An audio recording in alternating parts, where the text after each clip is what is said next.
Olá, seja bem-vindo ao terceiro Congresso Internacional de Tecnologias na Educação. Meu nome é Ludmila Balancieri, sou docente do Unisalesiano e dos cursos de pós-graduação do INEC Pós. Em nome do Unisalesiano, agradeço a sua participação neste evento tão relevante na atualidade. O segundo Congresso Internacional de Tecnologia na Educação propõe reflexões necessárias e fundamentais para uma educação verdadeiramente empoderada e para quem pretende estar em constante evolução no mercado de trabalho. A palavra é sua e a satisfação é nossa, doutora Thais. Olá, é um prazer estar aqui com vocês. Eu fico muito grata, muito honrada pelo convite, em poder falar de um tema tão relevante, tão importante, e que é a minha paixão desde a minha formação, né? Eu sou enfermeira, eu sou docente da Universidade de Marília nos cursos de graduação em medicina e pós-graduação. Eu tive uma experiência de 19 anos no SAMU de Marília, eu deixei o SAMU de Marília agora no final do ano passado, e agora estou trabalhando na atenção básica, também na área da saúde da mulher. E vir falar de emergências obstétricas, para mim, é um grande prazer sempre, porque os meus 23 anos de carreira se dividem em urgência e em obstetrícia. Então, toda a minha carreira está voltada para a área da enfermagem obstétrica e da área da urgência. Então, quando nós temos emergências obstétricas, eu tenho tudo que eu gosto, que eu trabalho e que eu acredito juntos. Então, fico muito honrada pelo convite, principalmente pelo tema que vocês escolheram. Eu fico muito feliz de tê-la conosco. Também trabalho aqui com a área da saúde da mulher, né? A obstetrícia também é uma paixão, também tenho especialidade nessa área, né? É um prazer ter a Thais aqui com a gente, né? Com toda a maestria que ela tem, toda a experiência. E agora eu convido também as professoras que estão aqui presentes, Viviane e Ana, que vão estar conversando com você um pouquinho.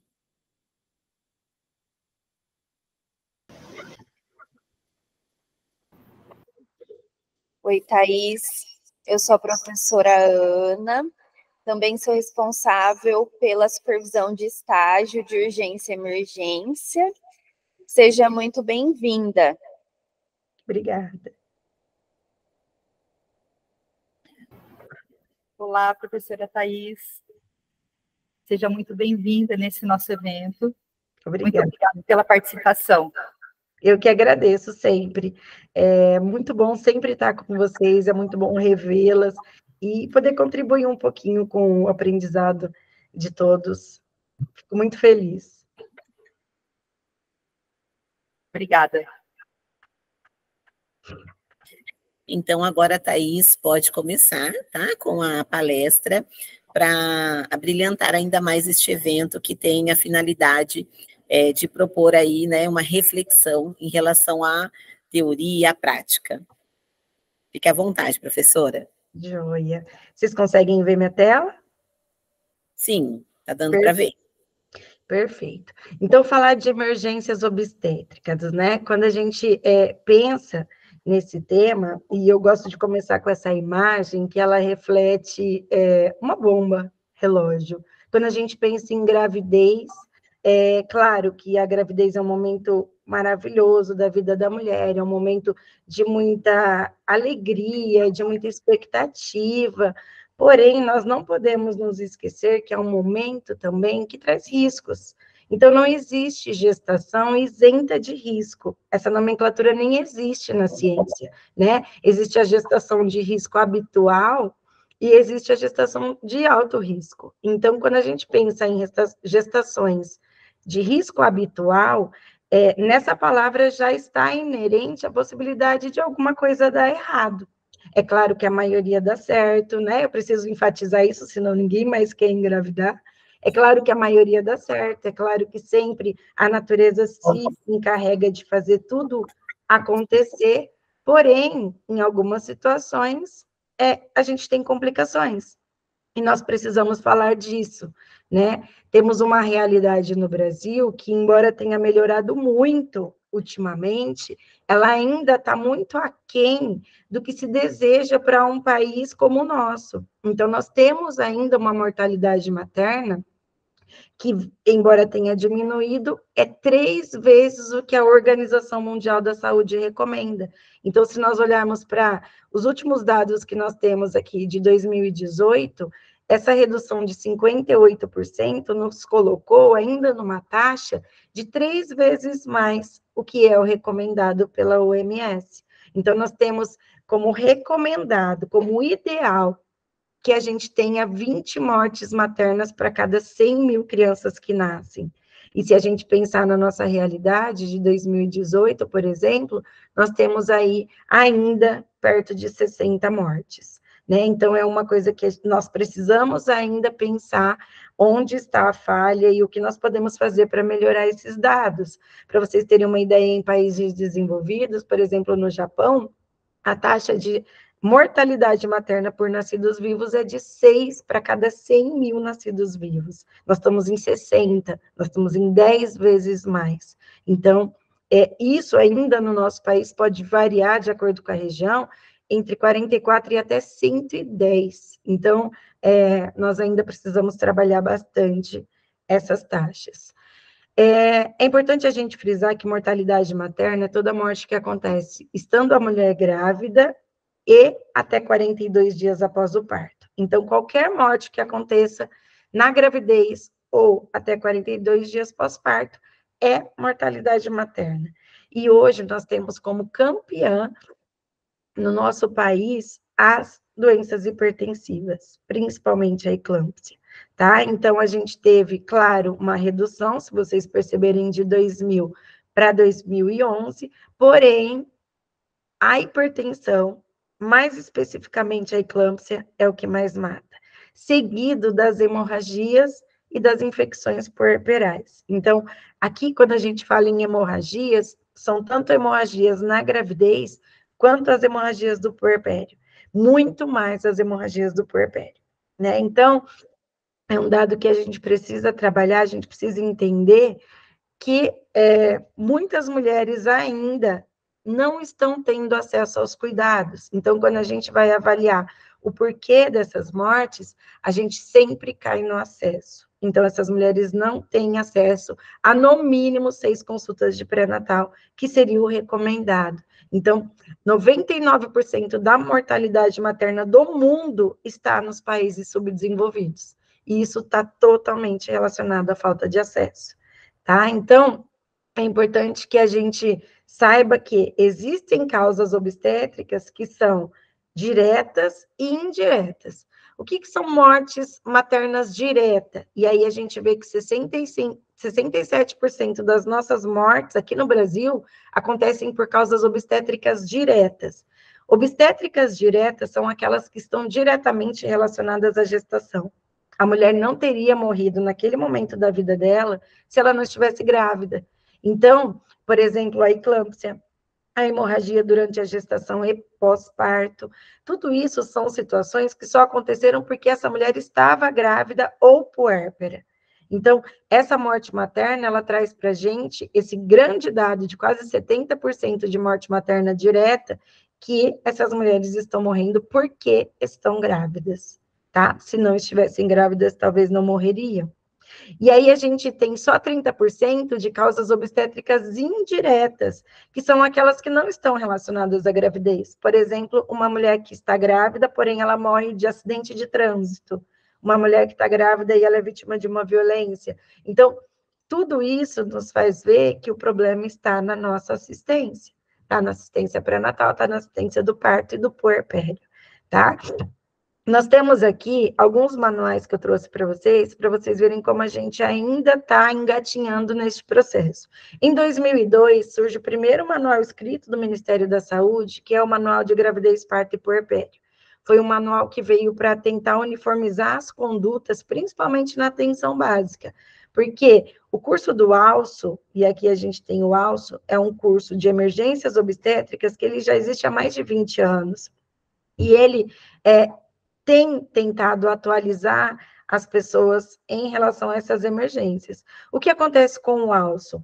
O ALSO é um curso caro, É um curso que precisa ser renovado a cada 2 anos. Então, se eu tenho um profissional, por exemplo, que trabalha em emergência, que trabalha em pronto-socorro, e ele tiver que escolher um curso para fazer, para se capacitar, ele vai escolher um ATLS, que é o trauma avançado, ele vai escolher um ACLS, que é o cardio avançado. Ele jamais vai investir prioritariamente num curso de emergências obstétricas. E o que a gente vê na realidade do nosso país hoje é que quem atende porta, quem atende pronto-socorro, não é o médico obstetra. Ele fica para interconsulta, ele fica para depois que essa mulher já foi estabilizada, está lá na UTI. Então, essa dificuldade de mulheres terem acesso a um atendimento de urgência que entenda essa gestante é o maior nó do nosso sistema. Então, o médico vai lá, ele se forma, ele vai dar plantão no pronto-socorro. Ele tem que fazer, tem que se capacitar. Ele vai fazer o ACLS, porque ele atende muito mais pacientes hipertensos, cardiopatas. Ele vai fazer o ATLS, porque ele vai atender muito trauma. Mas a parte de atendimento obstétrico é muito pequena nos pronto-socorros gerais. Isso naquelas cidades que não tem atendimento de pronto-socorro obstétrico. E por ser muito pequena, isso corresponde a menos de 7% de todos os atendimentos. Então, se você pegar nas UPAs do nosso Brasil, menos de 7% dos atendimentos geral são obstétricos. E aí, essas pessoas não investem em capacitação.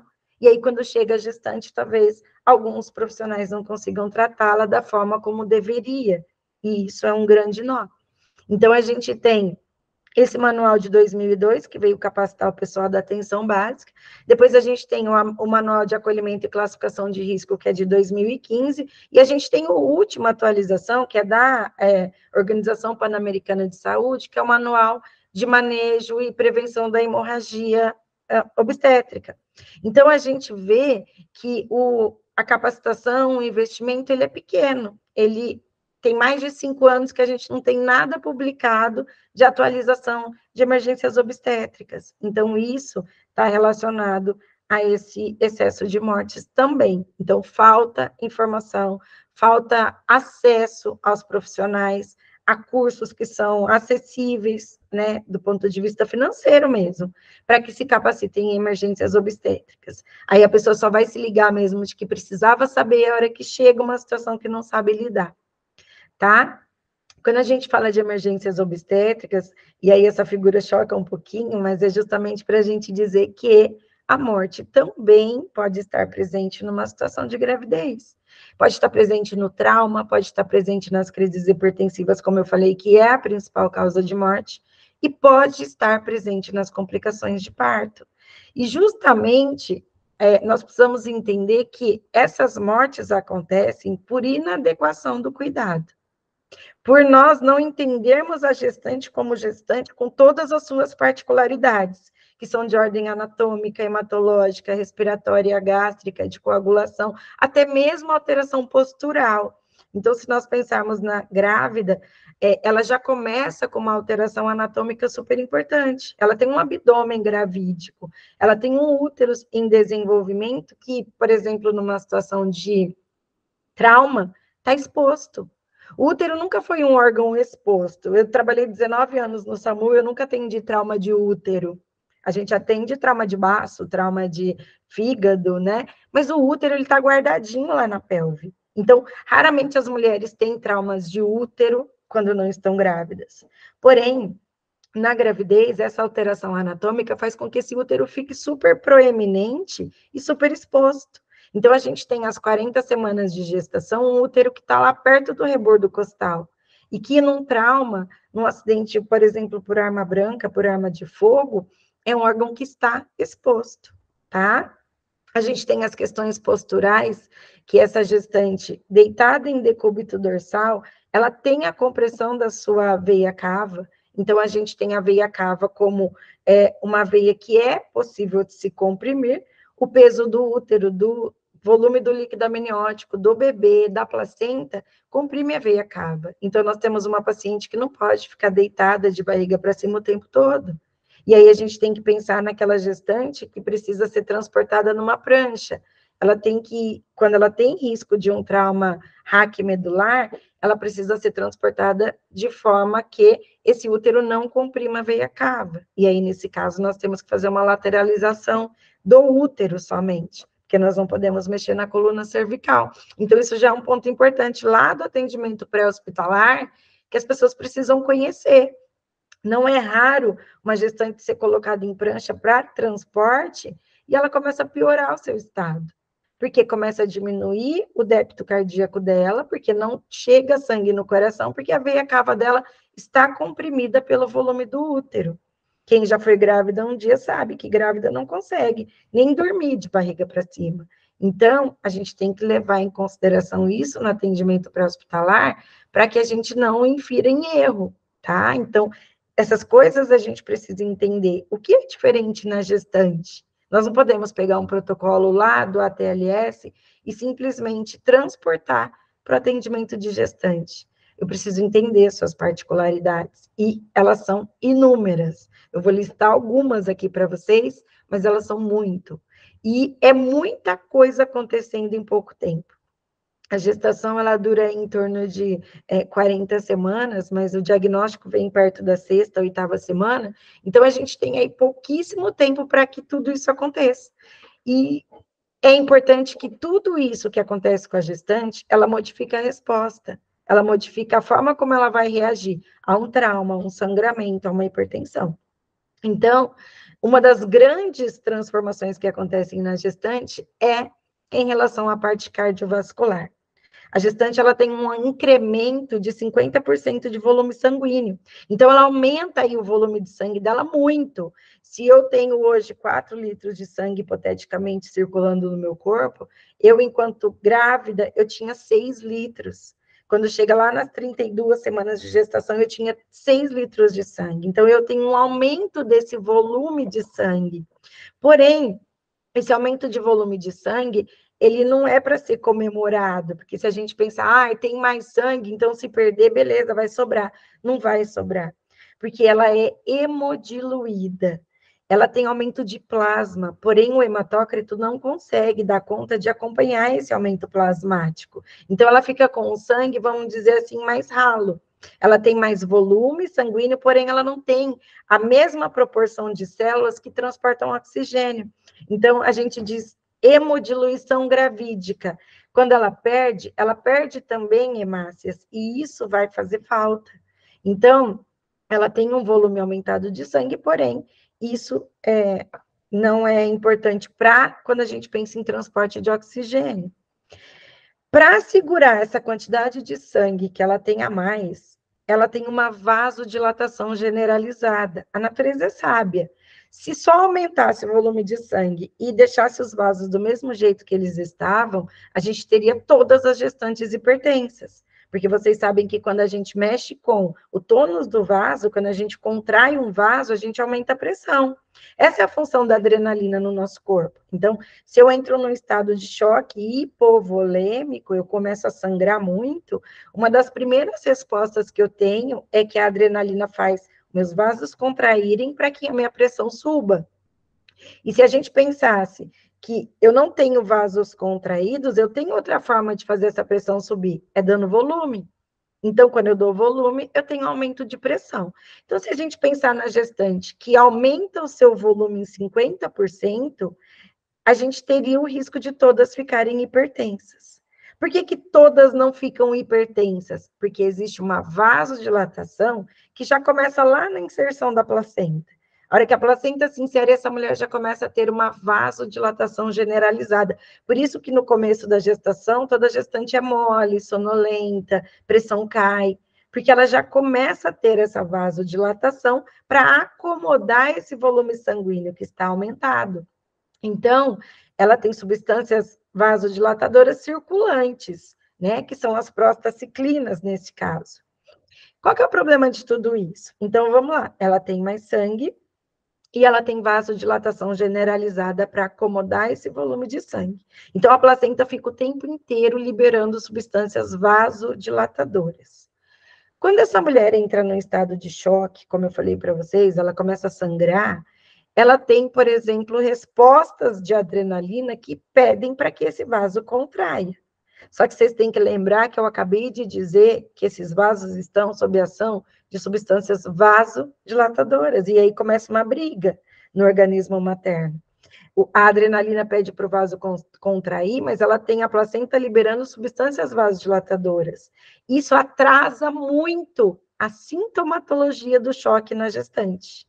Então, aquele paciente que não é gestante, que vai sangrar e vai entrar num choque hipovolêmico, ele vai ficar pálido por conta dessa vasoconstrição, ele vai ficar com bastante sudorese e a pressão dele tende a aumentar. O que nós temos na nossa gestante? Por conta dessa vasodilatação, ela não fica pálida, ela não fica sudoreica, ela não fica hipertensa,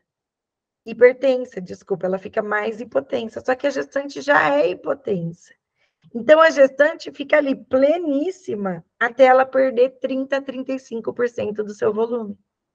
Ela só vai começar a ficar igual uma pessoa não gestante, pálida, sudoreica, e com a pressão tentando compensar, depois que ela já perdeu 30% desse volume. E é aí que existem os erros. Ela chega lá taquicárdica, mas a gestante já é taquicárdica. Então, isso é normal dela. Ela chega lá corada, ela chega lá com a sua pressão normal, principalmente quando ela tem quadros hipertensivos, e ela já está perdendo de 30% a 30% do seu volume. Então, isso é um grande problema, porque ela é fisiologicamente taquicárdica e ela é fisiologicamente hipotensa, e isso pode levar as pessoas a não identificarem o choque. E o choque na gestante ele é grave porque ele leva ao hipopituitarismo, ele leva a uma necrose, uma perda de alimentação sanguínea da pituitária, da hipófise, que é a glândula secretora de hormônios da gestação. Então, quando ela entra em choque, e esse choque não é rapidamente resolvido, ela pode perder a função da sua hipófise e perder a gestação atual e, inclusive, ter dificuldades para umas gestações próximas. Então, a ideia é que a gente não permita que essa gestante chegue num estado grave de choque. E isso significa identificar corretamente esse choque. Aí vocês falam assim para mim, mas se a pressão dela não altera, se a frequência cardíaca dela não altera, como é que eu vou saber que ela está em choque antes mesmo dela perder 35% do volume? Débito urinário é um bom parâmetro. Então, o gestante tem que ter controlado esse débito urinário, porque antes dela começar a apresentar qualquer sinal de choque, ela começa a diminuir essa quantidade de urina. E isso é uma coisa importante para a gente ligar o alerta. A gestante tem que produzir de 30 a 50 ml hora de diurese. Se isso não está acontecendo, ela já está num quadro de choque sem que ela apresente nada de sintomas. Tá? Então, essa questão de cardiovascular na gestante, ela é super importante que seja compreendida por todo mundo, tá? A hipercoagulabilidade é uma outra coisa importante. A gente tem a gestante com fatores de coagulação aumentados desde o início da gravidez. Então, isso predispõe a trombos. E isso é uma coisa que nós temos que pensar numa gestante, por exemplo, presa em ferragens, num trauma. Essa gestante presa em ferragens, ela tem que ter prioridade na saída. Ela tem que ficar o menos tempo possível imobilizada. E, dependendo da situação, tem que se pensar em protocolos de anticoagulação para ela, porque ela tem riscos muito maiores de desenvolver trombos do que a pessoa que não está gestante. Ela tem risco aumentado de broncoaspiração. Gestante, principalmente no final da gestação, elas têm o esfíncter esofágico incompetente. O esfíncter que segura para o alimento não voltar, ele fica incompetente por conta da pressão abdominal aumentada. Então, ela tem mais risco de broncoaspirar, ela tem mais risco de estar deitada, por exemplo, e esse alimento voltar e ir para o pulmão. Sem contar que gestante tem mesmo um esvaziamento gástrico mais lento. Então, a chance de você ter uma gestante sempre com o estômago cheio é maior. Como o alimento fica mais tempo no estômago, ela pode ter se alimentado há muito mais tempo, mas ainda tem alimento lá. E isso favorece a broncoaspiração. tá? Ela tem aumento da filtração glomerular, esse rim é mais exigido durante a gestação porque tem mais volume, então ela pode entrar em insuficiência renal mais fácil do que uma mulher não gestante.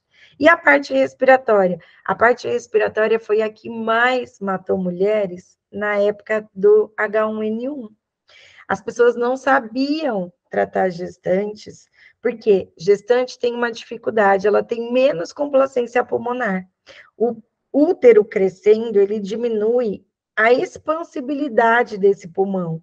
Então, ela tem menos reserva funcional. Aquela mulher que não é gestante, numa situação em que ela começa a ter falta de ar, falta de oxigênio, ela consegue aumentar a amplitude e ela consegue resgatar uma reserva de oxigênio que fica no alvéolo, que é chamado reserva funcional.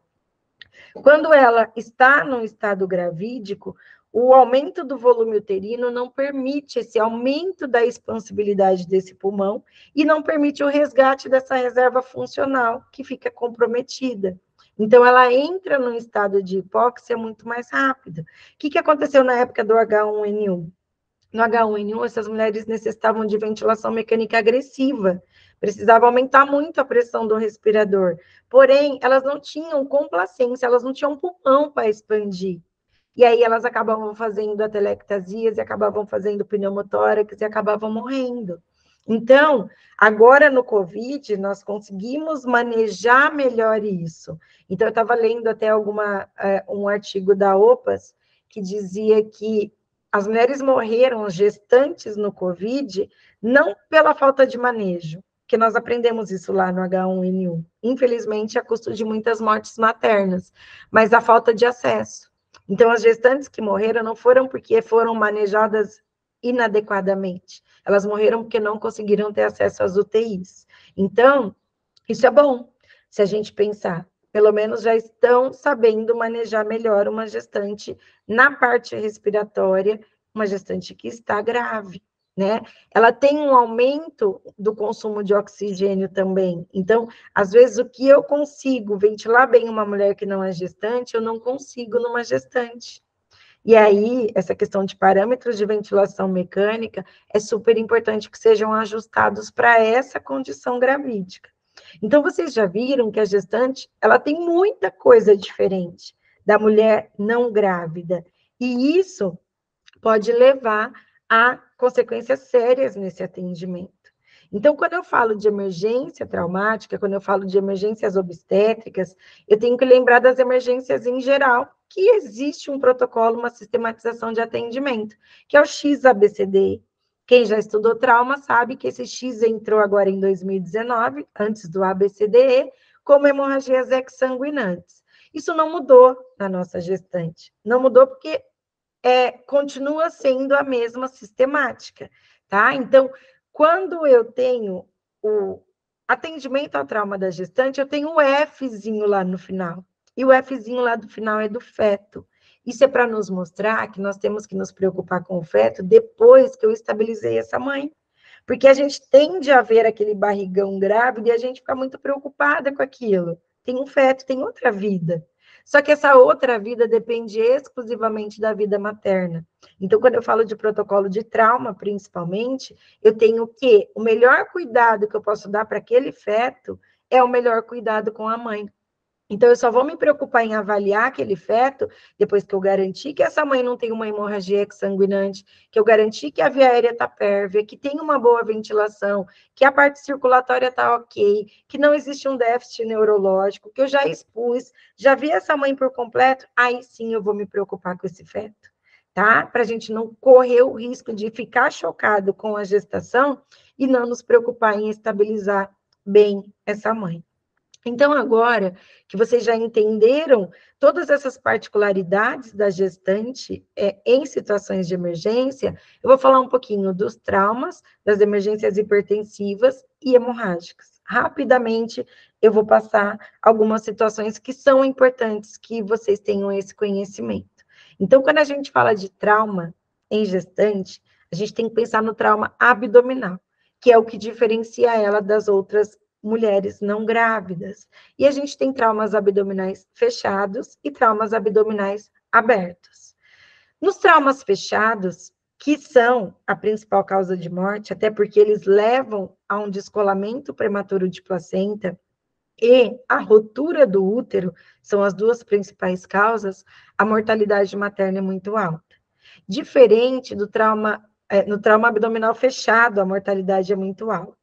No trauma abdominal aberto, que é aquele onde há um ferimento no abdômen, a mortalidade fetal é muito alta. Então, no fechado, a morte materna é muito alta e no aberto, a morte fetal é muito alta. Por quê? Porque num trauma aberto, a mulher levou um tiro, a mulher levou uma facada, a mulher levou um trauma por agressão. O abdômen está muito exposto, então a chance dele ser atingido é muito grande.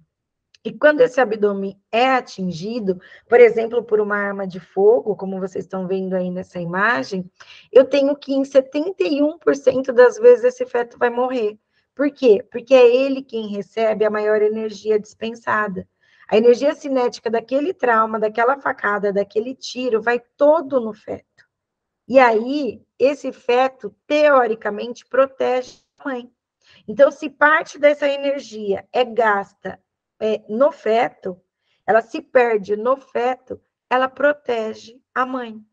Então, se eu, que não estou grávida, levasse um tiro no abdômen, a minha aorta abdominal seria atingida com certeza.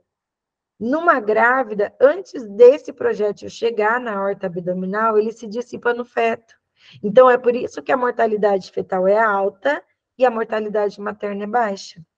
Já no trauma fechado, essa morte é tanto materna quanto fetal, mas a morte materna aumenta muito por conta do grande sangramento, principalmente do descolamento de placenta e da ruptura uterina. Os traumas fechados, eles poderiam ser evitados se essa mulher usasse adequadamente o cinto de segurança. Então, a gestante não pode colocar o cinto de segurança em cima do abdômen gravídico. Ela tem que usar o cinto de segurança abaixo. Isso é muito difícil quando a gente fala de grávida, porque elas têm muita vontade de urinar quando alguma coisa fica encostada na bexiga. A gestante já faz xixi o tempo inteiro. E aí, quando ela coloca o cinto de segurança aqui, ela refere à sensação de ter que urinar com mais frequência. Então, elas acabam inconscientemente, às vezes, subindo esse cinto.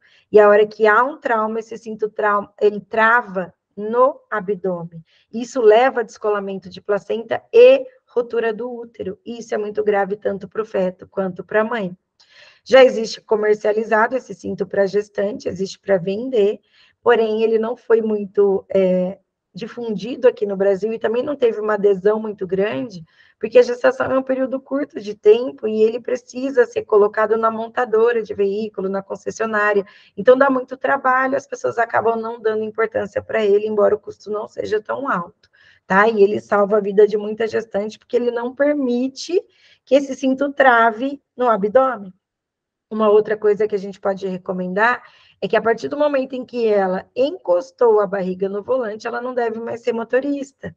Então, o ideal é que, a partir do momento em que essa barriga está encostando, ela traz mais risco de ruptura uterina e descolamento de placenta. Então, nessa fase, o ideal seria que essa mulher fosse passageira, tá? O atendimento do trauma, para via aérea, para respiração, é como não grávida. Só tenho que tomar cuidado se eu tiver que passar um dreno de tórax, para que esse dreno não vá para o abdômen e para o útero. No X e no C, que é a circulação, eu tenho que lembrar de deslocar o útero, eu tenho que lembrar que eu não posso dar muito volume, porque ela é vasodilatada, e isso pode levar a edema agudo pulmonar, e eu tenho que ter cuidado com o choque fetal.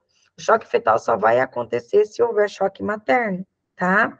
No D, que é a avaliação neurológica, eu tenho que pensar na possibilidade de eclâmpsia e lesão cerebral, principalmente naquela gestante que está convulsionando. Vocês vão ver depois que a complicação da pressão arterial elevada é a eclâmpsia, que é caracterizada por uma convulsão.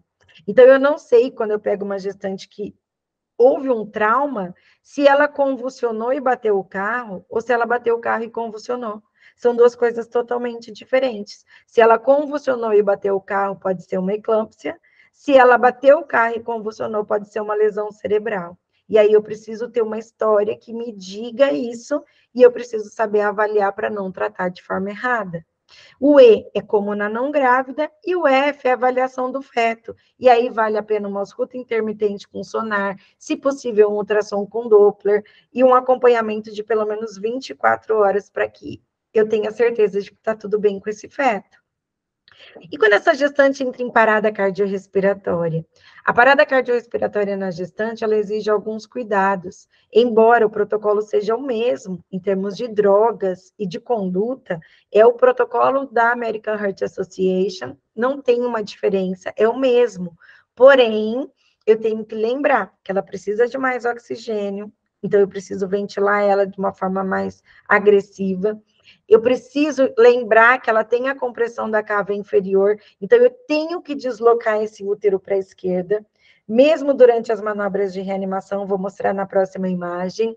Eu tenho que lembrar da desfibrilação, que se a gestante tem um risco de morrer por fibrilação, se ela está parada por fibrilação ventricular ou uma taquicardia ventricular sem pulso, que são duas modalidades de parada que precisam do choque, eu preciso chocá-la, tá? Porque senão eu não reverto essa modalidade.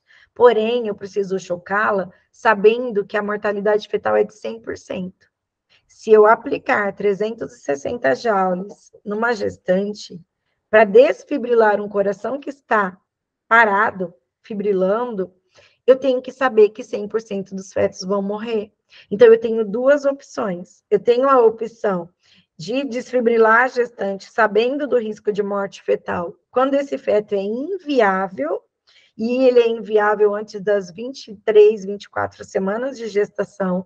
Não adianta eu querer tirar um feto com menos do que isso, porque ele não vai sobreviver. Então, a ideia é você realmente salvar a vida dessa mãe. Então, você desfibrila, tá? Agora, quando esse feto é viável, principalmente mais perto do termo, eu tenho a possibilidade de uma cesárea perimorte. O que é uma cesárea perimorte? É abrir e tirar o bebê enquanto alguém fica fazendo o RCP, o médico vem, abre, tira esse bebê, e essa abertura é bem rápida, não precisa de analgesia, nem de antisepsia, nada. Abre, tira, nem de antisepsia, sim, depois vai tratar, vai fazer antibiótico. É uma situação de urgência. Abre, tira o feto e desfibrila a mãe.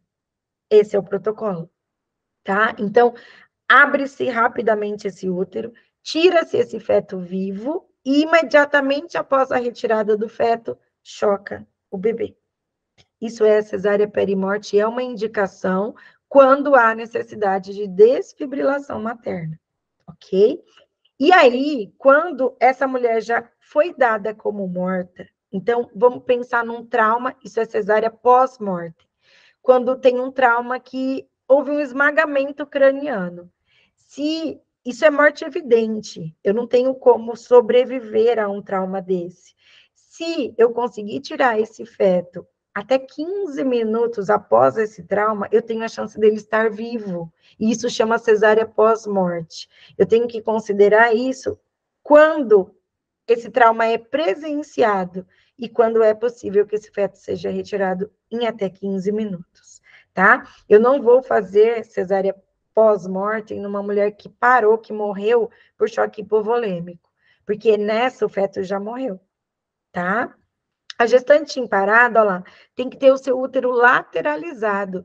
Então, eu tenho que puxar esse útero para a esquerda se eu tiver alguém para fazer isso. Eu não vou deixar de fazer a RCP para puxar o útero para a esquerda. Se eu não tenho uma pessoa que possa fazer isso, eu vou usar um coxim. Então, eu vou pegar um lençol, um cobertor, qualquer coisa, vou colocar do lado direito embaixo do abdômen materno, de forma a empurrar esse útero para a esquerda. E por que eu mando para a esquerda? Porque na esquerda está a veia cava, a direita está, a esquerda está a artéria aorta, e a direita está a veia cava. A aorta, ela não é totalmente compressível como é a cava, então o peso do útero não vai alterar o seu calibre. Então eu tenho sempre que lembrar que é para o lado esquerdo que eu jogo todo esse peso do corpo, do útero dessa mulher. Se eu tiver que desfibrilar, e eu decidi por fazer isso sem tirar o feto, eu tenho que mudar a posição das pás. Por que eu mudo a posição das pás? Porque o líquido amniótico é um condutor. ele é água, e ele puxa essa energia. Se eu colocar um eletrodo aqui e um próximo do abdômen, o útero vai puxar essa energia e vai deixar de atravessar o coração. Então, na grávida que tem líquido amniótico, é o mesmo pensamento daquela pessoa que está molhada. A água conduz energia, então eu preciso secar uma vítima molhada para poder desfibrilar. Na gestante, eu preciso mudar a posição das pás. Então, eu venho com a outra pá desse lado, logo acima aqui da mama esquerda. E aí, esse raio, essa energia, ela vai passar de uma pá para outra sem se desviar para o abdômen. Além da parada cardiorrespiratória na gestante, eu tenho as emergências hipertensivas. E eu falei para vocês que é a principal causa de morte, principalmente pela eclâmpsia. A eclâmpsia, ela é uma complicação da pré-eclâmpsia. E a pré-eclâmpsia, ela pode estar presente em qualquer mulher, mas ela é muito mais incidente em primíparas, em extremos de idades. Então, adolescentes e gestantes idosas com mais de 35 anos. Sim, gestantes com mais de 35 anos são chamadas gestantes idosas, tá? Eu fui gestante idosa. Isso é uma nomenclatura que existe para dizer que ela tem mais risco depois que essa idade avança.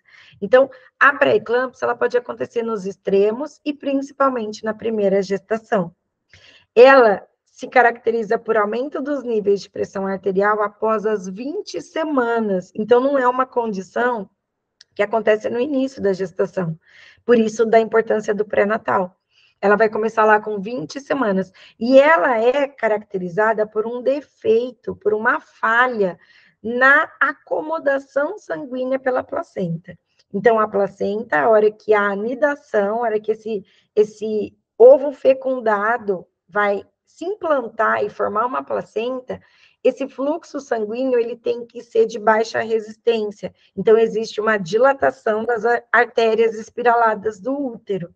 O normal é que haja uma dilatação para melhorar a perfusão da placenta.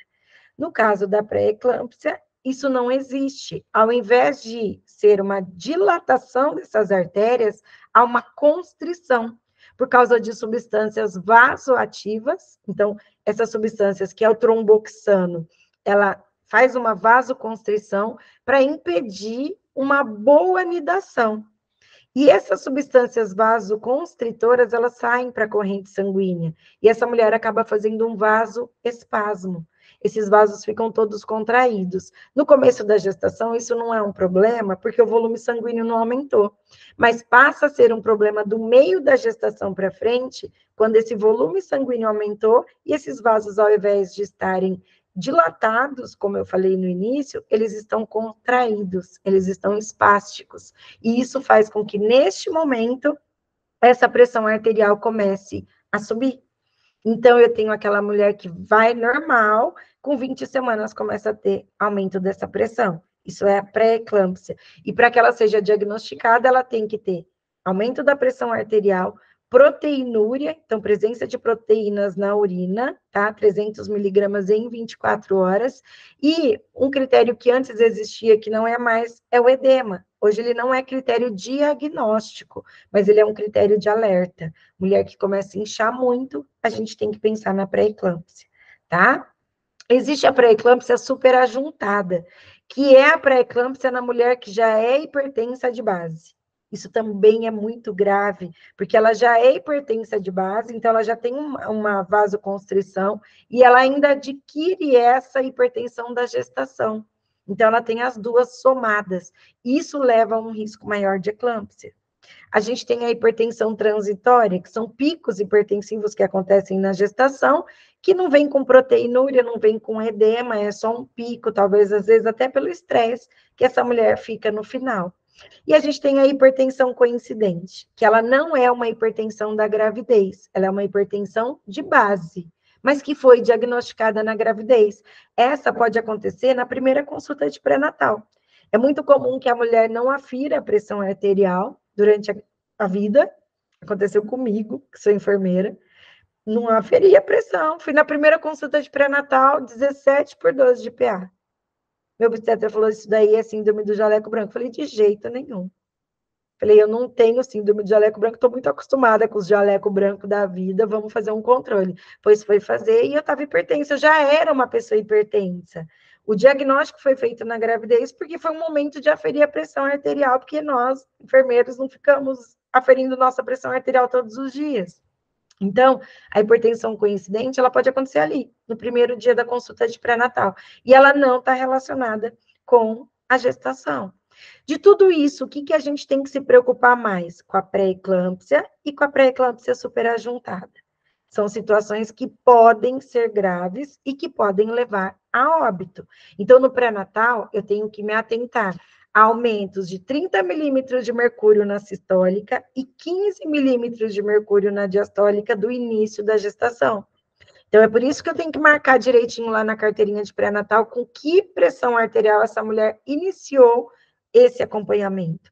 Porque qualquer aumento de 30 na diastólica ou 15 30 na sistólica ou 15 na diastólica é um alerta e necessita de investigação para eclâmpsia. E o ganho superior a 500 gramas de peso por semana. Isso não é ganho de peso. Isso não é porque ela está comendo demais. Isso é edema. E edema tem que nos preocupar. Então, a pré-eclâmpsia, a eclâmpsia e a HELP síndrome, que são situações graves na gestação, elas cursam com hipertensão, proteinúria, presença de proteína na urina. Existe uma dica visual para isso. A urina da mulher fica espumosa. Então, urina com espumas é presença de proteína. Isso é um alerta que a gente tem que fazer no início do pré-natal. E o edema com ganho de peso maior que 500 gramas por semana. Toda gestante hipertensa, ela precisa tratar. A primeira escolha ainda é a alfa-metildopa, é a única que é segura e que pode ser usada na gravidez, pode se associar a um diurético, porém, existe o risco dessa mulher fazer hipotensão por conta dessa vasodilatação. É proibido usar captopril e losartana na gestação, então é importante a gente se atentar com aquelas mulheres que vão para o pronto-socorro, e aí chega lá com uma crise hipertensiva, pronto-socorro está acostumada a dar captopril, precisa perguntar se existe a possibilidade dela estar grávida, porque captopril está relacionado a óbito fetal e, no final da gravidez, insuficiência renal fetal. Então, a gente tem que tomar cuidado com esse captopril. E orientar que a hipertensão se torna grave quando essa pressão arterial está maior que 15/10, então, toda gestante que tenha mais que 15/10 precisa imediatamente ir para o pronto-socorro, não dá para ficar tratando com alfa-metildopa. Aumento exagerado do peso e um edema que, normalmente, ele é um edema matinal e de face. A gestante, ela tem edema no nariz, ela tem edema nas mãos, nos pés, mas a gestante que está tendo uma eclâmpsia, uma pré-eclâmpsia, ela começa já o dia com a face, ela percebe que os olhos estão edemaciados, os lábios, e isso é um fator da gente pensar no risco. Dor de cabeça muito forte, epigastralgia, principalmente no hipocôndrio direito, porque está relacionado com as alterações renais, sangramento pela vagina, alterações na visão, náuseas e vômitos e diminuição dos movimentos fetais. Isso tudo é sinal de alerta, essa mulher precisa de procura imediata ao pronto-socorro. Por quê? Porque a complicação da eclâmpsia da pré-eclâmpsia é a eclâmpsia. E eu preciso evitar que isso aconteça. A eclâmpsia é a convulsão da mulher com pré-eclâmpsia. Então, o que marca a passagem da pré-eclâmpsia é a presença da crise convulsiva. Se ela estiver no hospital, eu consigo prevenir isso. Eu consigo evitar que ela convulsione, porque a morte acontece durante a convulsão. Então, que ela esteja no hospital e que eu entre com tratamento anticonvulsivante, que a princípio, abaixar essa pressão com nifedipina e hidralazina, ou um ou outro, tá? Posso usar o Niprid, mas o Niprid ele vai ficar restrito àqueles casos em que eu não consigo controlar essa pressão, não é a primeira escolha, porque tem repercussões fetais e tem que ser feito dentro de uma UTI. Então, é nifedipina e hidralazina. E se ela convulsionar, o tratamento, aí já é o tratamento da convulsão, que é o tratamento da eclâmpsia. Quando essa mulher convulsiona, ela tem uma convulsão clássica, tônico-clônica, igual aquela convulsão que a gente tem no paciente epilético, tá? É importante a gente saber desse passado, porque pode ser uma epilepsia. E se essa gestante ela já é epilética, isso precisa estar constando no cartão de pré-natal dela. Caso contrário, a gente ver uma gestante convulsionando, a gente vai pensar sempre em eclâmpsia. E o problema dessa gestante convulsionar é que ela convulsiona hipertensa. E isso é muito sério. É a principal causa de morte. 14% das mulheres que chegam na eclâmpsia morrem. Então, 14% daquelas que convulsionam pela hipertensão vão morrer. Por que elas vão morrer? Principalmente por alterações cerebrais. Hemorragia. A hemorragia cerebral e o edema agudo pulmonar são as principais causas. O edema agudo pulmonar é mais fácil de manejar. A hemorragia cerebral costuma ter repercussões graves. E por que acontece essa hemorragia cerebral? Porque o fluxo sanguíneo que está chegando no cérebro está chegando com uma pressão muito alta. E quando esse sangue chega muito alto no meu cérebro e eu estou numa situação normal de saúde, o meu cérebro regula isso. E não deixa esse sangue entrar com tanta pressão. Ele faz o seguinte, os receptores que estão aqui na minha carótida percebem que a pressão está chegando muito alta e dilata os vasos para que a pressão chegue mais baixa no meu cérebro. Isso acontece normalmente. Se eu estiver aqui dando aula e minha pressão subir, isso vai acontecer para proteger meu cérebro. Quando eu estou convulsionando, eu perco isso. E aí o sangue chega com uma pressão muito alta lá no cérebro e rompem vasos. Então, ela faz um AVC hemorrágico e morre. Então, eu preciso prevenir isso. Como que eu previno isso? Com sulfato de magnésio. É a droga de escolha para eclâmpsia. Vou usar 4 gramas endovenoso lento. E se eu não tiver condição de fazer endovenoso, eu vou fazer isso intramuscular. Embora nós saibamos que a velocidade de absorção é bem menor, então vai demorar mais para passar essa crise. Então, o ideal, 4 gramas EV lento. E deixar uma dose de manutenção para que ela não volte a convulsionar. É importante a gente oferecer o oxigênio, deixar ela em decúbito lateral esquerdo, deixar 2 acessos calibrosos ali e proteger as grades da cama, porque ela pode convulsionar e cair, e aí ela pode fazer também um trauma de crânio. Uma coisa importante para se falar do sulfato de magnésio, que nós enfermeiros precisamos saber, é que aqui no Brasil existem 2 formas de apresentação do sulfato. A gente tem sulfato de magnésio a 50% e a gente tem sulfato de magnésio a 10%. Um excesso de magnésio pode levar essa mulher à parada respiratória. Então, eu preciso me atentar em fazer essa droga corretamente. Na ampola, que é a 50%, a dose de ataque para eclâmpsia são 8 ml. Na ampola a 10%, a dose de ataque são 40 ml, portanto, 4 ampolas. Por que eu enfatizo muito isso quando eu dou essa aula? Porque lá no carrinho de emergência vai ter os 2. E se eu fizer errado, se eu fizer 40 ml dessa, eu faço uma hipermagnesemia e essa mulher para. E se eu fizer 8 ml dessa, eu não estou fazendo nem cócega, não vai melhorar e ela vai parar pela eclâmpsia. Então, nós, enfermeiros, temos que estar muito atentos a essa questão da dosagem e da forma de apresentação. Então, para aquela 50% são 8 ml, não é nenhuma ampola inteira, e para aquela 10% são 4 ampolas dessa, tá? Isso é super importante. Se ocorrer uma intoxicação por magnésio, que pode ocorrer até mesmo na dose correta, eu tenho um antídoto, que é o gluconato de cálcio. Então, quando acontece uma intoxicação por magnésio, essa mulher começa a ter uma bradipneia, ela perde os reflexos da patela, então aquele reflexo que eu bato e a patela, na patela e a perna sobe, ela perde, e ela começa a ter pouca diurese, eu tenho que pensar em intoxicação por magnésio, então eu tenho que deixar o carrinho de emergência do lado com gluconato de cálcio. Se ela começar a fazer uma depressão ou parada respiratória, eu tenho que administrar imediatamente o gluconato de cálcio. Certo? A HELP síndrome é uma condição também de hipertensão que o tratamento é idêntico à pré-eclâmpsia e à eclâmpsia. Porém, a gravidade com que ela leva à morte é muito maior. Como que eu identifico a HELP? hemólise, elevação de enzima hepática, plaquetopenia e hipertensão com proteinúria. É igualzinho a sintomatologia da eclâmpsia, porém, ela vem com alteração de enzima hepática e icterícia.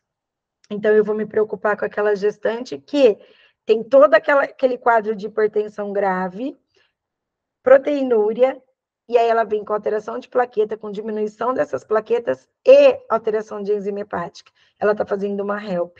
Ela tem muito mais chance de convulsionar e morrer do que aquela mulher que fez pré-eclâmpsia, tá? Então, eu tenho que ficar atenta a essa icterícia no pré-natal. Bom, já abordamos as emergências hipertensivas, vamos para as hemorrágicas, que no primeiro trimestre estão relacionadas à gestação ectópica e no terceiro trimestre ao descolamento prematuro de placenta e a placenta prévia. Pelo tempo, eu vou explorar descolamento prematuro de placenta, mas eu fico à disposição, caso vocês queiram fazer um contato comigo depois, para eu explicar as outras causas de hemorragia. A gente tem 2 hemorragias grandes no final da gestação, que é o descolamento prematuro de placenta e a placenta prévia. A placenta prévia está relacionada à má posição dessa placenta. Ela fica normalmente inserida no fundo do útero. E, por algumas razões mesmo de perfusão uterina, ela pode se deslocar e vir parar aqui embaixo, perto da entrada da vagina. Ela pode ficar lateral, ela pode ficar com uma borda próximo ao ósseo uterino e a outra borda lateral. Então, tem várias posições que essa placenta pode ficar. O que isso acarreta? Acarreta episódios de sangramentos importantes na gravidez. Porém, esses sangramentos, eles são indolores, tá? E eles acontecem mais no terceiro e no último trimestre, no terceiro trimestre gravídico. A repercussão é hemodinâmica materna. Essa mulher pode sangrar muito, entrar em estado de choque hipovolêmico e o feto também. Já o descolamento prematuro de placenta, a principal causa dele é o trauma e a hipertensão. O trauma, por um trauma direto que leva essa placenta a se separar do útero. E na hipertensão, uma pressão arterial tão aumentada que acaba por empurrar esses vasos placentários e fazer com que essa placenta se separe antes do nascimento do bebê. Porque o normal é que essa placenta saia logo após a saída do feto na expulsão. No descolamento prematuro de placenta, essa placenta começa a se soltar, podendo se soltar completamente ainda com o feto intraútero. Qual que é a repercussão disso? O feto só tem a placenta de onde recebeu oxigênio. Se essa placenta se descolou, ele perdeu a sua única fonte de oxigênio e ele vai morrer. Sem contar que a hemorragia causada pelos vasos da placenta é muito intensa.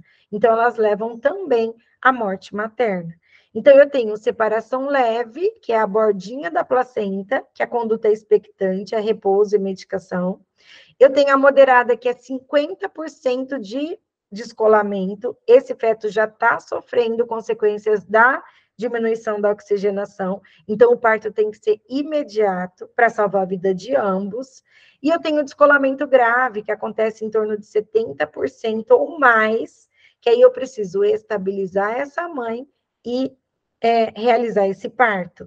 Na maioria das vezes, no descolamento grave, esse feto não resiste. E aí, a ideia no descolamento grave é você preservar a vida dessa mãe. Como que eu identifico, então, isso?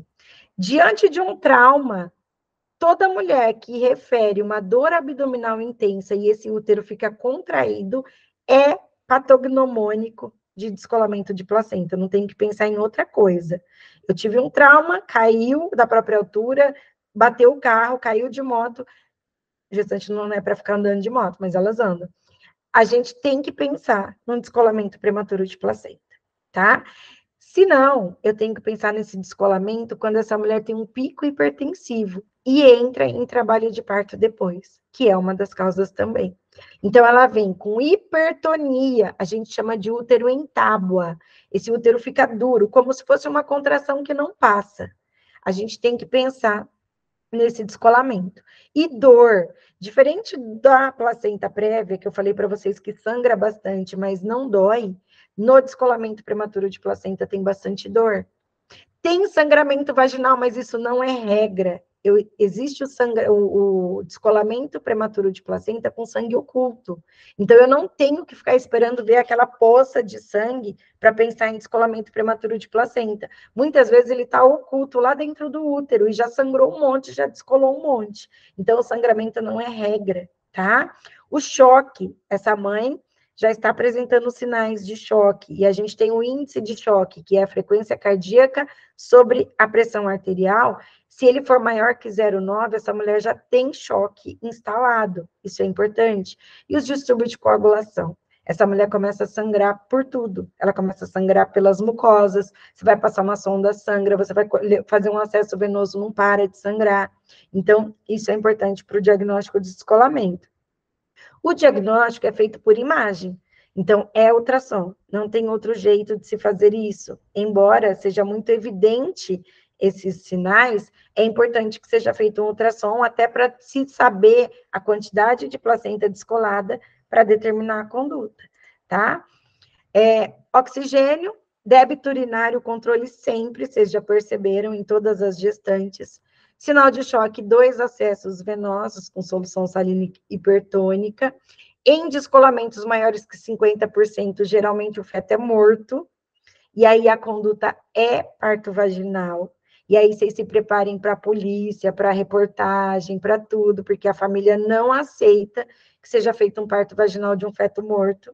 Mas a conduta é justamente por conta de um distúrbio de coagulação que acontece no descolamento, que uma cesárea aumenta o risco de morte dessa mãe. Eu sei que é muito difícil para a família, para a própria mulher aceitar passar por todo um trabalho de parto, uma vez que vai nascer um feto morto. Porque o prêmio do trabalho de parto é o feto, é o bebê, é a criança nascer. E aí, é muito difícil para a mãe e para a família aceitar. Mas a conduta ideal para preservar a vida da mãe é parto vaginal. É induzir esse parto vaginal para que esse feto não, para que essa mãe não se exponha a uma grande cirurgia com distúrbio de coagulação, que é a cesárea, tá? Então, é importante corrigir esses fatores de coagulação. Se for placenta prévia, o toque vaginal é contraindicado. E se o feto está vivo, num descolamento prematuro de placenta grave, eu tenho que fazer essa cesárea o mais imediato possível, tá? Porque a chance de eu salvar os dois aumenta muito.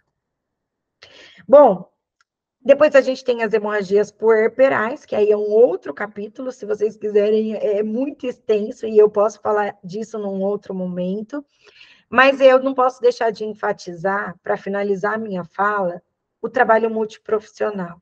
Então, a gente está aqui falando de enfermeiros, para outros profissionais da área da saúde, mas lidar com essa gestante é um trabalho que envolve toda a equipe. O médico, principalmente o enfermeiro, tem que estar muito interligado, é um trabalho que todos têm que saber.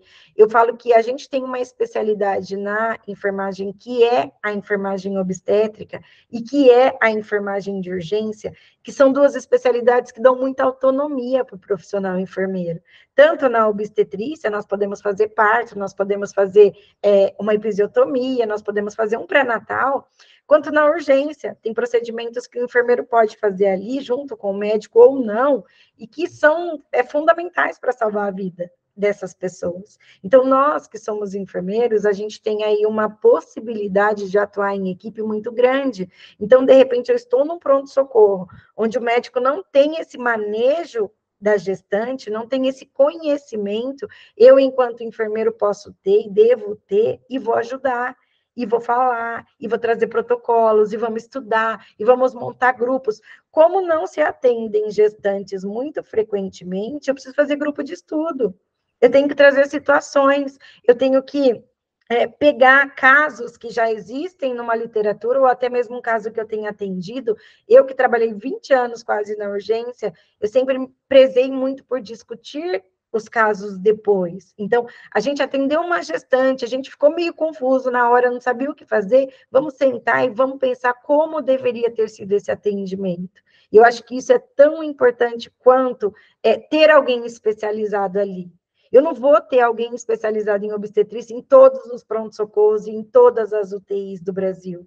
Isso é impossível, tá? Seria o ideal, mas é praticamente impossível do ponto de vista logístico.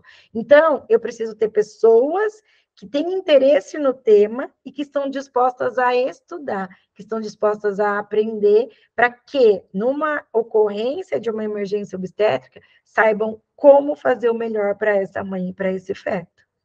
Tá? Então, eu espero que eu tenha contemplado. Eu termino aqui a minha fala com um agradecimento e estou à disposição para qualquer questionamento.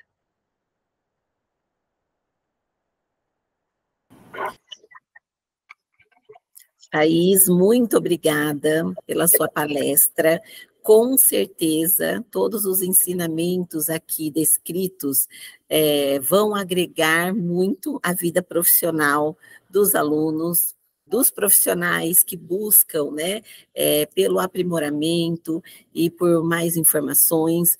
E eu ouvindo a sua palestra, né, especialista na área, eu atuo aqui com os alunos dentro da saúde da mulher, e também com as gestantes, eu observo um aumento dos casos, né, Thaís, de hipertensão arterial e das complicações, né, da DEG aí, dessa doença específica, né, da gestação, que tem a eclâmpsia e a síndrome HELP também, né, e como tem aumentado os casos, né? A gente nem falou aqui, mas essa síndrome também tem repercussões para o recém-nascido, né, Thaís? Sim. Podendo trazer aí restrição do crescimento intrauterino e outras alterações, e a gente avalia a importância do profissional, né, estar atento principalmente ao que a Thaís falou, algumas mudanças fisiológicas que acontecem com a gestante e que acaba colocando ela num risco maior de intercorrência, como a Thaís trouxe brilhantemente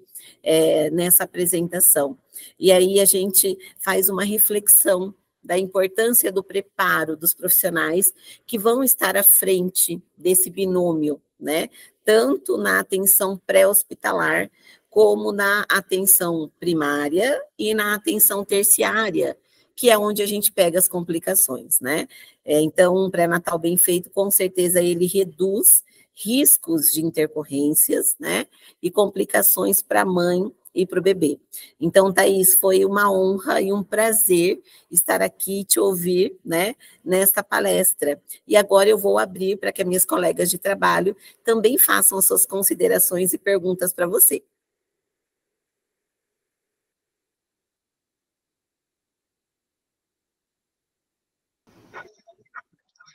Thaís, também agradeço pela palestra. Eu acho que é um tema extremamente importante, né? É algo que nós precisamos refletir, pois realmente nós precisamos que os profissionais ali, né, seja no pré-hospitalar, seja no intra-hospitalar, eles estejam preparados, né, para a recepção dessas gestantes.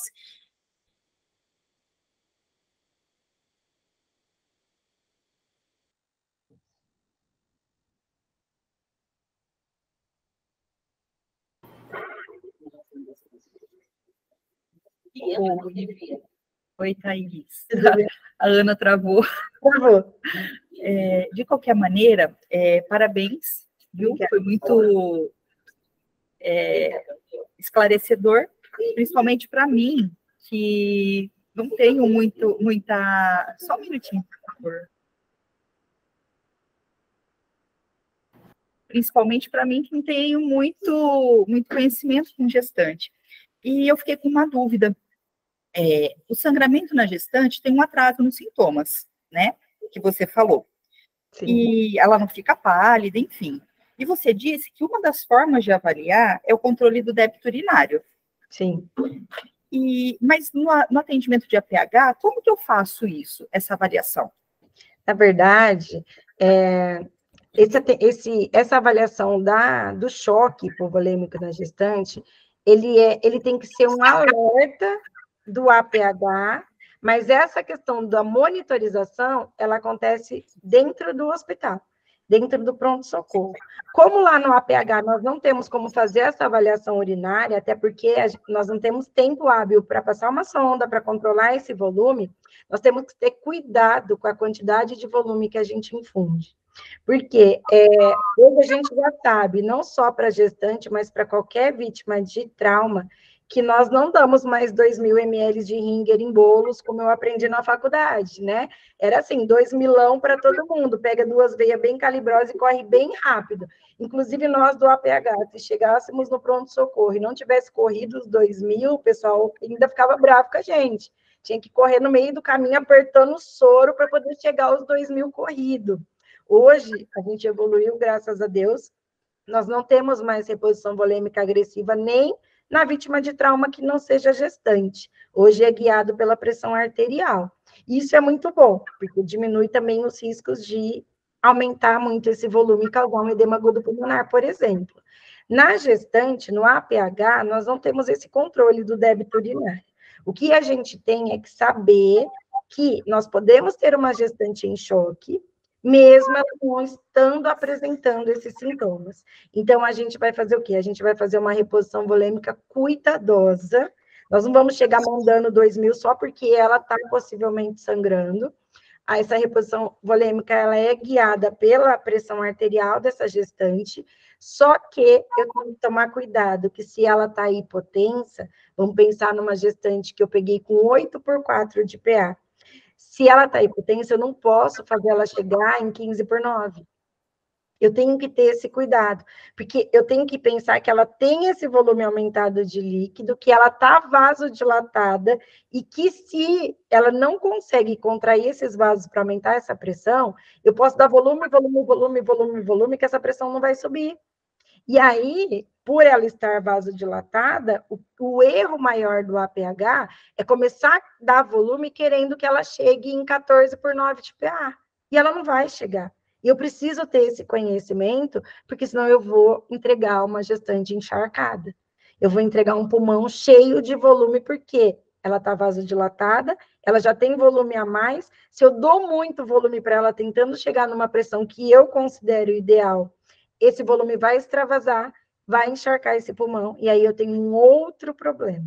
Então, nosso trabalho no APH, como a gente não tem como fazer essa monitorização urinária, é a gente nunca infundir volume de forma agressiva, mas também não deixar que ela fique hipotensa. Então, a gente tem que ter essa régua aí muito bem estabelecida para que a gente não cause danos pela hipotensão e pela hipoperfusão, principalmente da hipófise, mas que também a gente não cause um edema agudo pulmonar por excesso de volume.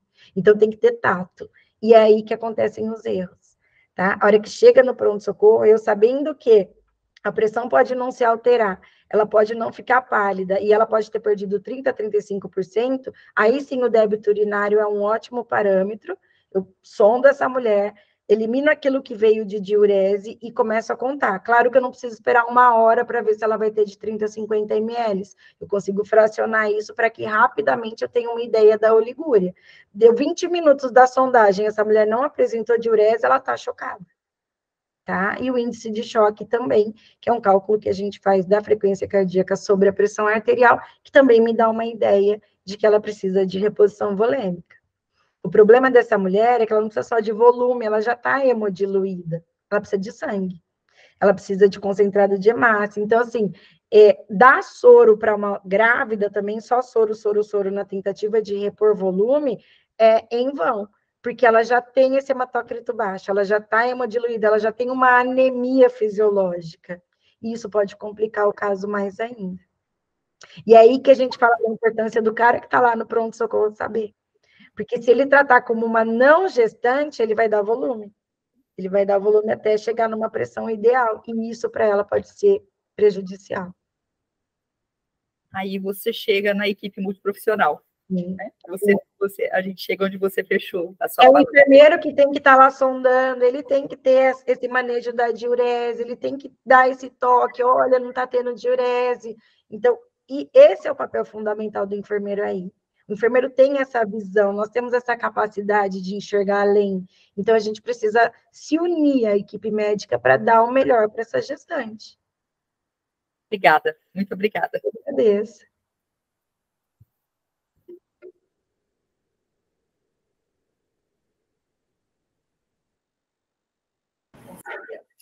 Voltei, Thaís. Desculpa, é que acabou falhando a internet aqui. Voltando, então, como eu tinha dito, realmente é um tema extremamente importante. Nós precisamos repensar a questão da postura mesmo dos profissionais, tanto no pré quanto no intra-hospitalar, que, como você disse no começo da palestra, às vezes optar por um curso que fala sobre emergência obstétrica unicamente num pronto-socorro, né, que a gente atende tantas intercorrências, as pessoas acabam optando, né, por um curso que seja mais o geral, atendimento, né, da população como um todo. Mas eu penso que nós também temos que refletir que é necessário, né, nós temos, são duas vidas, né, que chegam para nós. Então, essa questão do treinamento realmente é extremamente necessário, conhecimento. Uma das minhas perguntas, você acabou já respondendo em relação à pergunta da Vivi, porque nós temos essa postura hoje, quando a gente fala de hemorragia, que nós aprendemos antigamente, né, dessa reposição agressiva, volêmica, e a gente vê que hoje as atualizações, né, as recomendações é que não façamos essa reposição tão agressiva assim de cara, né? Que a gente tenha a reposição por metas. E, na verdade, a minha pergunta era se a gestante isso mudava, né? E você acabou respondendo que não, a gente também tem que ter esse cuidado, né? Porque senão a gente encharca a gestante e acaba ocasionando outras intercorrências, né?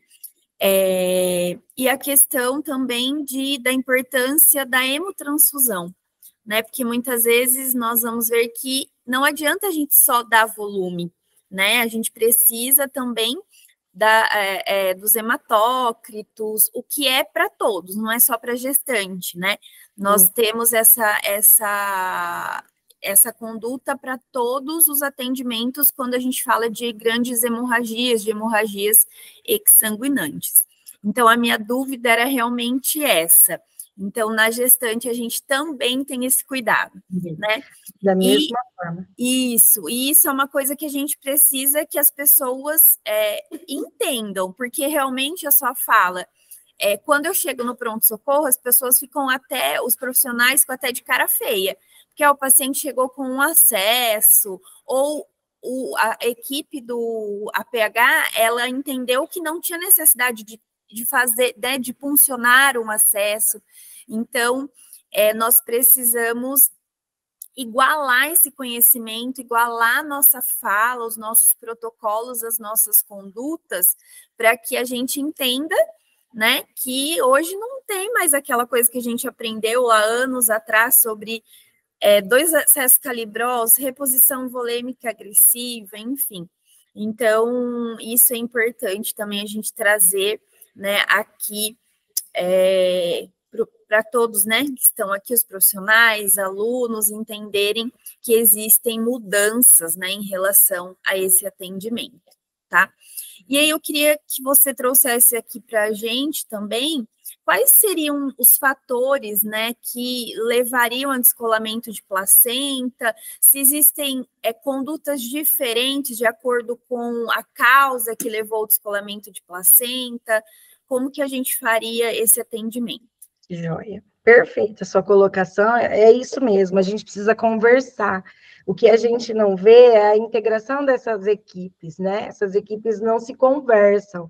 E aí nós temos lá o pré-natal totalmente dissociado da equipe que atende o parto, da equipe do pronto-socorro, e aí cada um com a sua conduta, cada um julgando a conduta do outro. Então, isso é uma coisa que a gente precisa mesmo, de espaços como esses, que a gente está tendo agora, onde tem pessoas que trabalham na atenção básica, pessoas que trabalham no pronto-socorro, pessoas que trabalham na UTI, para a gente falar das nossas dificuldades e para a gente entender que existem protocolos específicos para cada um, mas que a gente tem uma mesma meta, que é salvar a vida dessa mãe e, em consequência disso, salvar a vida desse feto. Então, é isso mesmo. O descolamento prematuro de placenta, a principal causa é o trauma. Hoje a gente tem mais descolamento por hipertensão e por trauma.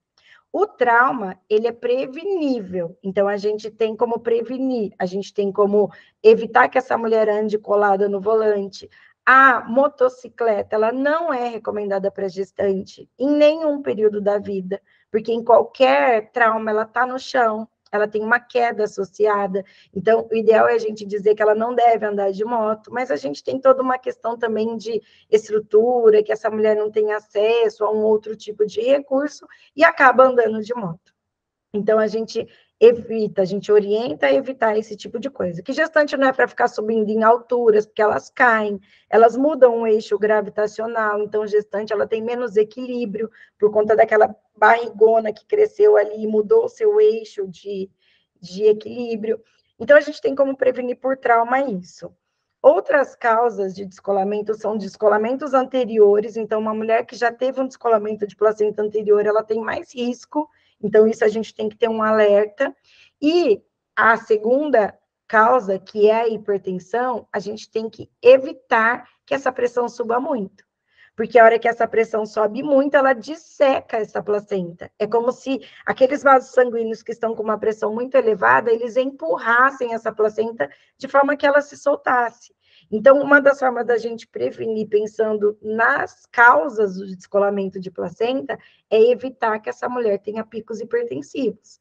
Independente de qual seja a hipertensão que ela tenha, se ela já é uma hipertensa de base e associou uma pré-eclâmpsia, se ela é uma gestante que só tem uma pré-eclâmpsia, se ela é uma gestante que está tendo hipertensões transitórias, eu tenho que olhar no pré-natal para aquela mulher que vem, faz um pico hipertensivo, você medica, ela vai embora. E no outro dia ela volta com a pressão normal. E daqui a alguns dias ela volta com outro pico hipertensivo. O que está acontecendo com essa mulher?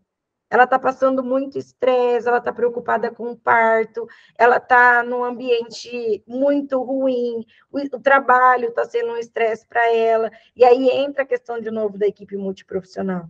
Ela está se alimentando mal, ela está ficando hipertensa porque ela está fazendo uma dieta hipersódica, e aí eu preciso, às vezes, de uma nutricionista para orientar, às vezes eu preciso de uma psicóloga para ajudá-la a lidar com essa situação de uma gestação não aceita, de uma gestação não planejada.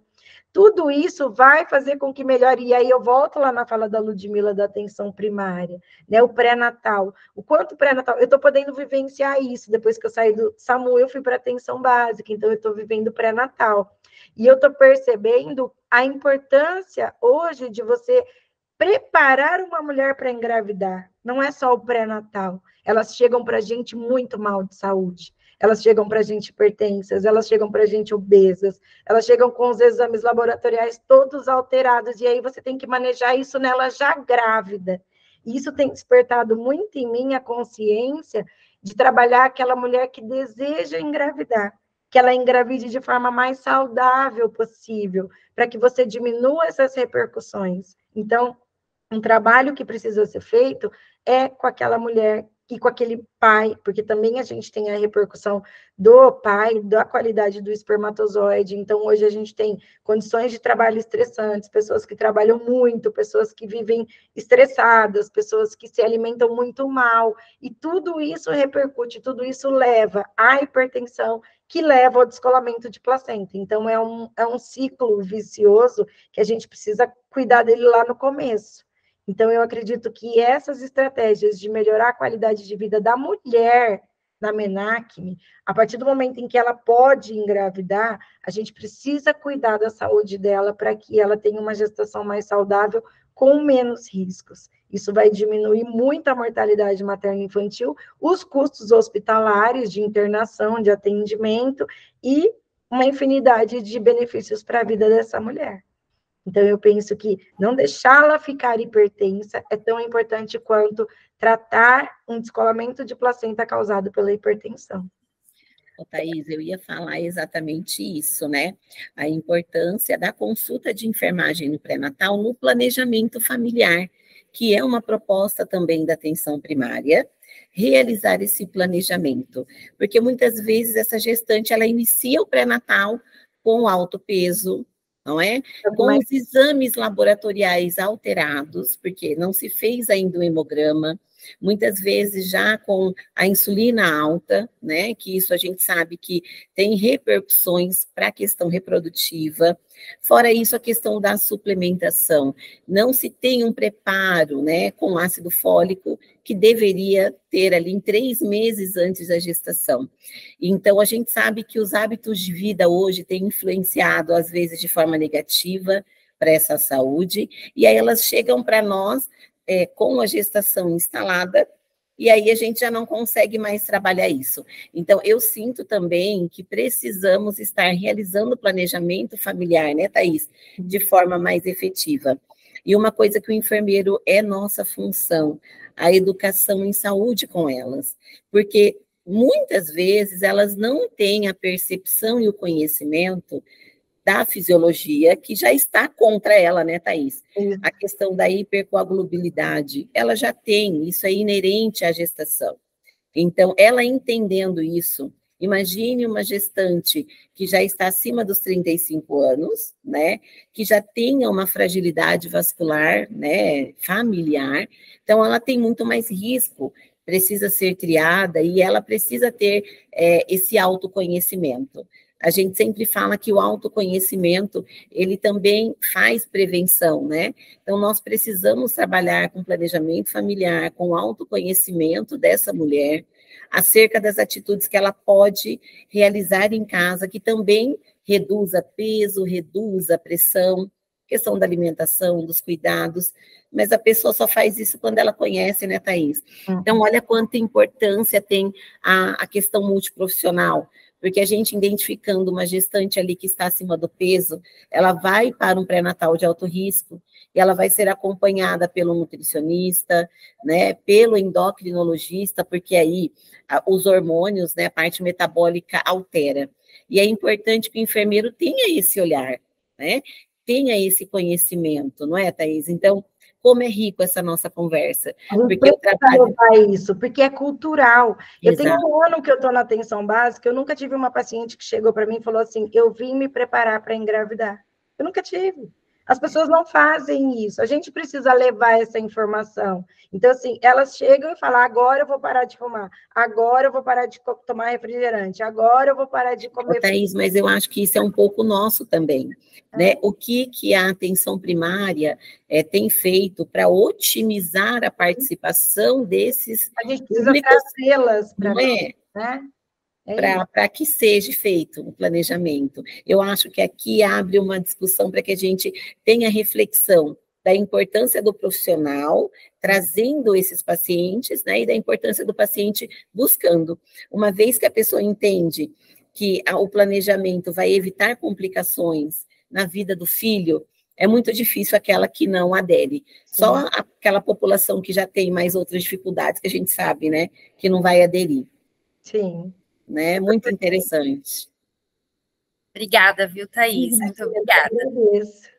Thaís, então eu gostaria aqui de finalizar, né, esse momento aí memorável dentro do Congresso, agradecendo demais a sua participação conosco, em nome do Unisalesiano, em nome da coordenação do curso de enfermagem, né, a Helena, nós gostaríamos de agradecer a sua disponibilidade, a sua contribuição, né, em discutir com a gente esse tema tão importante da saúde da mulher, e é um prazer estar com você aqui hoje, que foi minha professora, né, lembra? Há muitos anos atrás, me formei em 2005, e a Thaís, né, tive o prazer de ser aluna da Thaís, e hoje estamos aqui como colegas de trabalho, então foi uma honra e um prazer. Muito obrigada pela tua participação, tá bom? Eu agradeço a possibilidade de poder estar falando de um tema tão rico, e com vocês, que eu me sinto em casa, sou muito feliz, todas as vezes fui muito bem acolhida no Unisalesiano, então fico muito feliz, fico à disposição de vocês, inclusive dos participantes do congresso,